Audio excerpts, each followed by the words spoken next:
Escola da Vida e a Mecânica dos Fluidos. Os alicerces construídos pela mecânica dos fluidos são os que possibilitam a compreensão de muitas aplicações da engenharia. Poderíamos considerar as seguintes aplicações: escoamento em canais e condutos forçados ou livres, seleção de bombas hidráulicas, dimensionamento de instalações hidráulicas, lubrificação, esforço nas paredes de reservatórios e barragens, projetos de pontes e embarcações, dimensionamento de ventilação, estudos aerodinâmicos e muitos outros. Portanto, não dá para pensar em engenharia sem mecânica dos fluidos. Mecânica dos fluidos básica, Raimundo Ferreira Ignácio. Uma viagem pelo livro do professor Franco Brunetti e pelo livro do professor Raimundo Ferreira Ignácio. O livro Mecânica dos Fluidos do professor Franco Brunetti pode ser adquirido em livraria ou consultado em biblioteca. Já o livro do professor Raimundo Ferreira Ignácio está disponível gratuitamente na web, na página www.escoladavida.eng.br. Você entra na página e vai clicar na engenharia. E aí você tem duas opções, ou fenômeno de transporte para engenharia civil ou mecânica dos fluidos. Se você clicar em fenômeno de transporte para engenharia civil, automaticamente ao abrir a página você deve clicar em bibliografia básica e terá acesso ao material mencionado.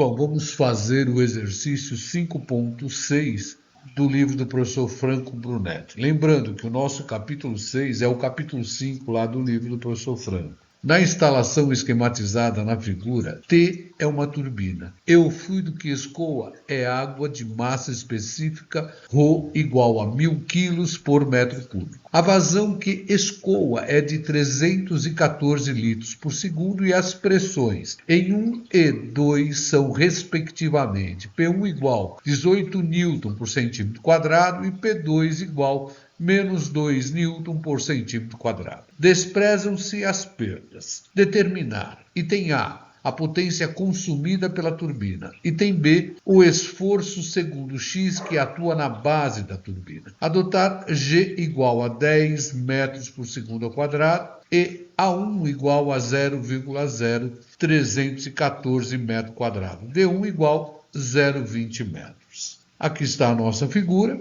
E as respostas seriam: potência consumida pela turbina, 80,7 kW, e a força resultante no eixo X igual a 8.792 newtons. A potência consumida pela turbina é a potência do fluido. Por esse motivo, podemos evocar o cálculo da potência do fluido, que seria N, potência do fluido, igual seu peso específico vezes a vazão do fluido que passa pela turbina, vezes a carga manométrica da turbina.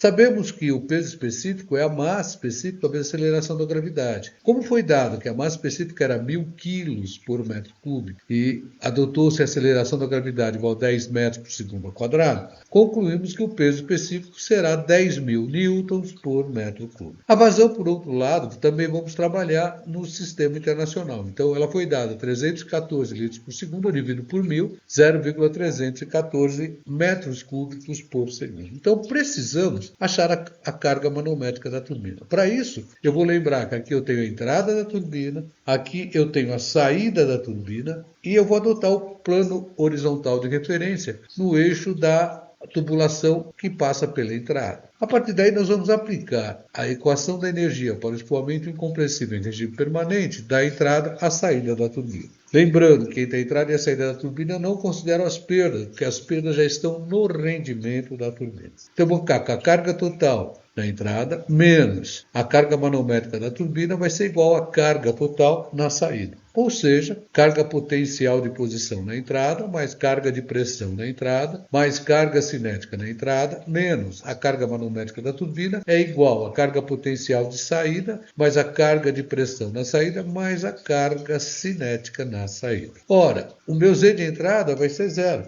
A pressão de entrada foi dita 18 newton por centímetro quadrado. Então eu multiplico 10 a quarta para passar para newton por metro quadrado. Dividido pelo gama 10 a quarta, mais coeficiente de Coriolis, tranquilamente, tendo turbina principalmente turbulento, alfa 1. 1 vezes a velocidade de entrada ao quadrado sobre 2g, menos a carga manométrica da turbina, igual cota de saída, ou a carga potencial de saída. PHR lá, então, seria abaixo do PHR, menos 1 metro. Mais pressão de saída, foi dita, menos 2 newton por centímetro quadrado. Multiplico por 10 a quarta para passar para o sistema internacional, ou seja, newton por metro quadrado. Dividido pelo gama, 10 a quarta newton por metro cúbico, mais, novamente, coeficiente de Coriolis 1, mais a velocidade média na saída ao quadrado sobre 2g. Daí eu tiro que 18 mais velocidade de entrada ao quadrado sobre 20 menos HT igual menos 1, menos 2, mais velocidade de saída ao quadrado sobre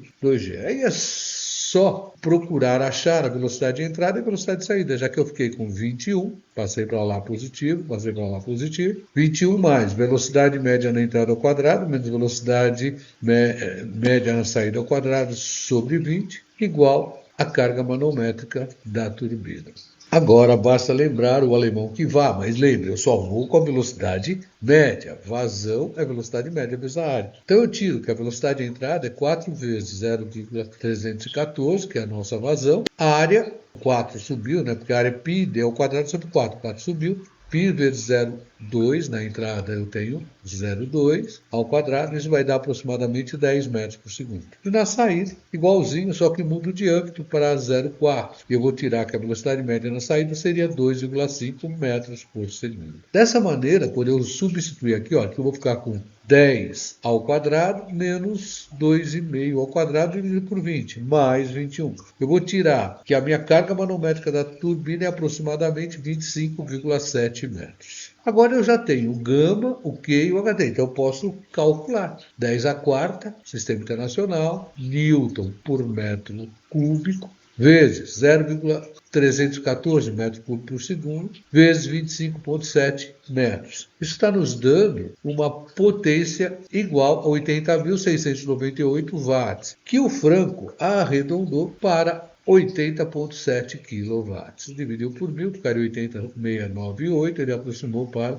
80,7 kW. Espero que vocês tenham entendido a resolução do item A deste problema. Mas qualquer dúvida aí de contato, né, com raimundo.ignacio@escoladavida.eng.br. O importante notar que a seção de entrada será a nossa seção 1 e a seção de saída será a nossa seção 2. No item B, eu quero saber a força resultante na direção X. Então, observem que a seção 2 não vai ter nenhum componente em relação a X, porque o versor vai ser sempre saindo, eu só vou ter componente em Y. Então, eu só praticamente vou trabalhar com a seção 1. Mas vamos ver isso passo a passo. Para tal, nós vamos projetar a equação 6.1 na direção X. Então vamos recordar a equação 6.1. Nós temos que a força resultante é menos P1A1, N1, versor sempre saindo, mais P2A2, N2, N2 sempre saindo, mais a vazão em massa. Lembrando que a vazão em massa é a massa específica vezes a vazão em volume, vezes o vetor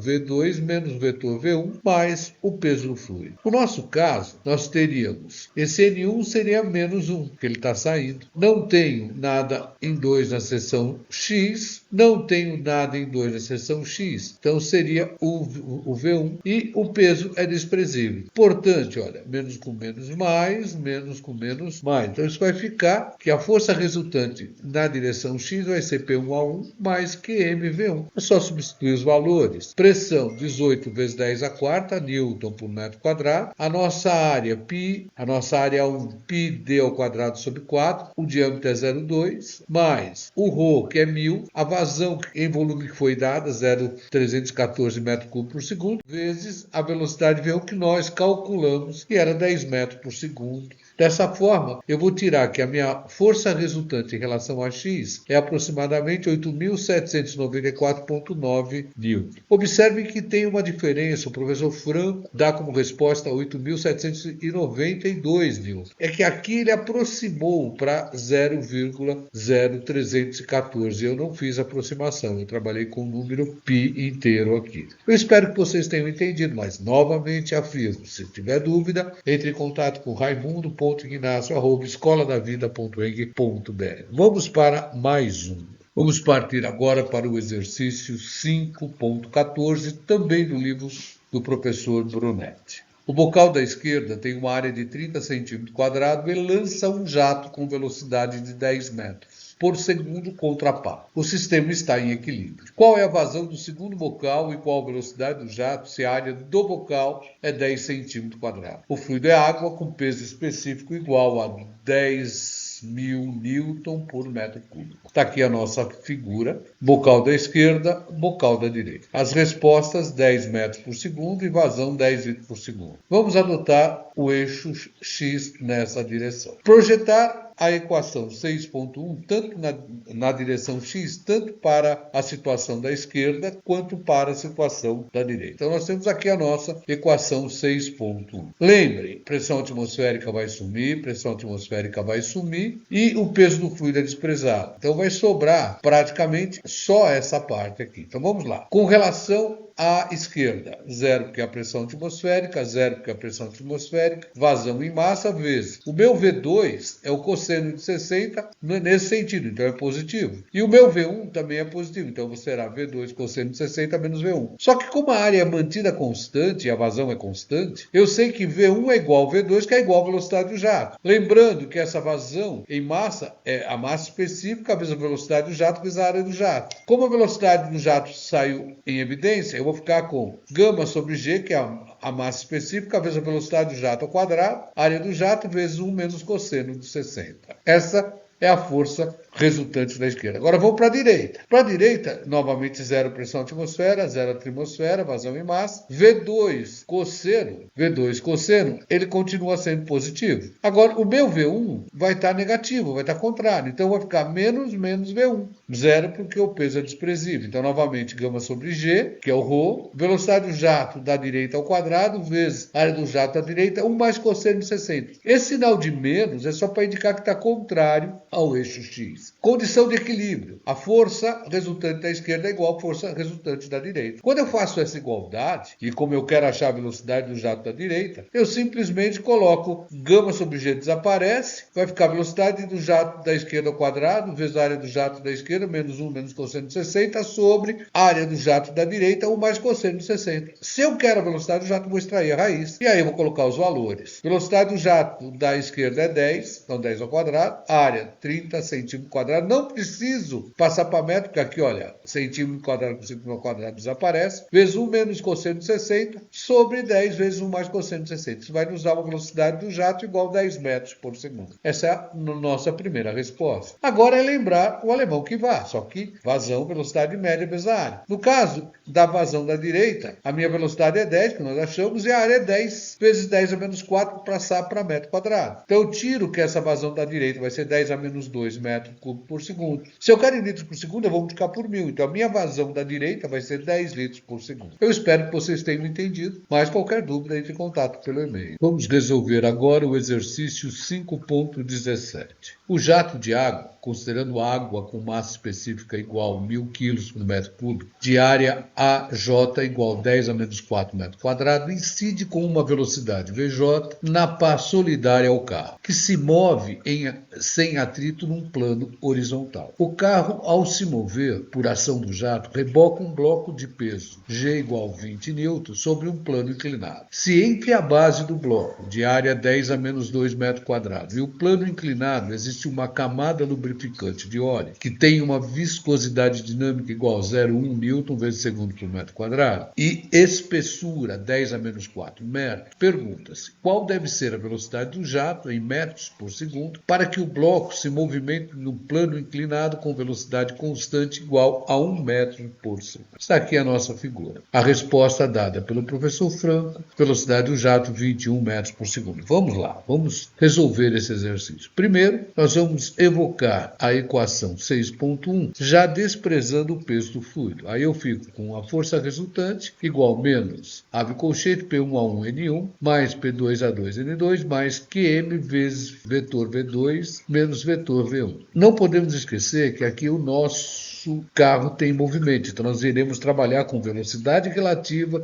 e com vazão em massa aparente. Daí eu vou tirar que a força resultante em relação a x será menos zero, por quê? Porque eu tenho na seção 1 a pressão atmosférica, mais zero, que eu tenho o P2, a pressão atmosférica, mais a vazão aparente vezes a velocidade relativa, cosseno de 60, vou rebater para cá, menos a velocidade relativa 1. Por outro lado, nós sabemos como a área é mantida constante e a vazão também, a mesma vazão, considerando a vazão aparente, também é constante, eu vou poder afirmar que a velocidade relativa a 2 é igual à velocidade relativa a 1, que é igual a 1. Então, eu tenho a equação 6.1, a equação 6.1 adaptada para a nossa situação e a condição das velocidades relativas serem iguais. A partir daí, eu posso colocá-la em evidência, o que vai resultar na força resultante em relação a x como sendo massa específica vezes a velocidade relativa ao quadrado, vezes a área do jato, vezes 1 menos cosseno de 60. O sinal de menos fez a inversão aqui dentro dos parênteses. A partir daí, como a velocidade é constante, eu vou ter certeza que a força resultante em x será igual à força de tração no fio. Então, eu tenho que a força de tração no fio vai ser igual à minha força Fsx. Aqui eu já considerei todos os sentidos e os sinais. Importante observar que essa força de tração do fio será calculada lá pelos conceitos estudados no capítulo 1, ou seja, lei de Newton da viscosidade, tensão desses alinhamentos e daí por diante. Então nós teríamos que a tração do fio seria igual a G seno do ângulo de inclinação mais a força de resistência viscosa, Fm. E essa força Fm é calculada como sendo a tensão desse alinhamento vezes a área de contato. Claro, para essa espessura de 10 a menos 4 metros, tranquilamente nós vamos poder trabalhar com a simplificação prática da lei de Newton da viscosidade, o que resulta que a tração do fio será o peso seno de 30 vezes μ V sobre epsilon vezes a área de contato. Colocando os valores, o peso 20 newtons, seno de 30 meio, viscosidade foi dada 0,1, velocidade 1, espessura 10 a menos 4 e área 10 a menos 2. Aqui eu vou tirar que a tração do fio será igual a 20 newtons. Ora, só que essa tração do fio é a nossa força resultante em x. Então eu vou colocar e voltar para a nossa equação. 20 igual a minha massa específica, 1000, velocidade relativa ao quadrado, vezes a área do jato que foi dada, 10 a menos 4, vezes 1 menos cosseno de 60. Daqui, tranquilamente, eu vou tirar que a minha velocidade relativa será a raiz quadrada de 20 dividido por 1000 vezes 10 a menos 4 vezes 1 menos cosseno de 60, que vai nos dar 20 metros por segundo. Agora, vamos partir para a determinação da velocidade do jato. Lembrando que essa velocidade relativa é a velocidade do jato menos v. Portanto, 20 mais 1, 20, passei para lá, mais 1, será a nossa velocidade do jato, que será 21 metros por segundo. Eu espero que vocês tenham entendido. É um problema interessante porque eu evoquei a equação 6.1, apliquei a um sistema que tem velocidade, então fui obrigado a trabalhar com vazão e massa aparente, velocidade relativa, e também fui evocar lei de Newton da viscosidade, o cálculo da tensão desse alinhamento, o conceito de simplificação prática da lei de Newton. Juntando tudo isso, eu espero que vocês tenham entendido. Mas qualquer dúvida, entre em contato pelo e-mail. Vamos partir agora para o exercício 5.22. Um fabricante de brinquedos constrói um carrinho impulsionado pelo ar de uma bexiga. No instante inicial em que é liberado o ar, determinar e tem A, a força de propulsão, e tem B, a pressão do ar da bexiga, desprezando a perda de carga e supondo o ar incompressível, dado ainda a pressão atmosférica igual a 100 kPa. Aqui nós vamos ter a nossa figura, onde é fundamental verificar se essas respostas estão corretas, que foram dadas pelo professor Franco Brunetti. Tem A, 0,35 Newton, e tem B, 2.160 Pascal. Observe que o meu sistema só tem uma saída, não tendo nenhuma entrada, e ainda na saída a pressão é a pressão atmosférica. Porque se eu trabalhar na escala efetiva, ela vai valer zero. Então, eu adotei esse sentido para o x e vou buscar a minha equação. Aqui vai ser zero, porque eu não tenho entrada. Aqui vai ser zero, porque é a pressão atmosférica. Aqui vai ser zero, porque eu não tenho entrada. Então, eu vou ficar praticamente com a vazão em massa vezes a velocidade de saída. Então, eu tenho a força resultante em x menos zero, não tem entrada, zero, porque é a pressão atmosférica. Vazão em massa é a massa específica vezes a velocidade vezes a área. Então, ρ vezes a velocidade de saída vezes a área de saída, e a velocidade só tem velocidade de saída. Simplesmente vou substituir os valores. Massa específica foi dado na figura, 1,2 kg por metro cúbico. Velocidade de saída, 60 metros por segundo. Área, 0,8 centímetro quadrado. Eu preciso passar para metro quadrado. Então eu vou multiplicar por 10 a menos 4. 0,8, 10 a menos 4. Vezes a velocidade de saída, que é 60 metros por segundo. Fazendo essa conta, eu vou chegar que vai ser menos 0,3456 newton. Menos porque está no sentido contrário ao sentido adotado para x, que o professor Franco aproximou para 0,35 newton. Agora, para resolver o item B, eu vou aplicar a equação da energia, já que foi considerado que era incompressível. Então, eu vou considerar de zero e saída. Então, eu vou ficar com a carga total em zero igual à carga total de saída. Por quê? Porque foi dito que as perdas são desprezadas. A partir daí, eu vou ter carga potencial de posição na entrada, carga de pressão na entrada, carga cinética na entrada, igual carga potencial de posição na saída, carga de pressão na saída e carga cinética na saída. Ora, a carga potencial de posição praticamente igual, então desaparece. A nossa velocidade na seção inicial é zero e a nossa pressão na saída é zero, pressão atmosférica escala efetiva. Então eu vou ficar com que a pressão do ar, que é o que eu tenho aqui, vai ser igual, gama passa para lá multiplicando, gama vezes velocidade de saída ao quadrado sobre 2g. Lembrando que esse gama é o ρ vezes a aceleração da gravidade. Então eu vou cancelar a aceleração da gravidade aqui. Então eu vou tirar que a minha pressão do ar vai ser igual a 1,2, porque foi dado, 60 ao quadrado sobre 2. Isso está nos dando 2.160 newton por metro quadrado. Só que newton por metro quadrado é pascal. Está aqui a nossa resposta do item B. Eu espero que vocês tenham entendido. Agora, é fundamental que vocês façam mais exercício. Caso vocês queiram que eu faça algum vídeo para algum exercício específico, me mande o pedido pelo e-mail raimundo.ignacio@escoladavida.eng.br. Bons estudos!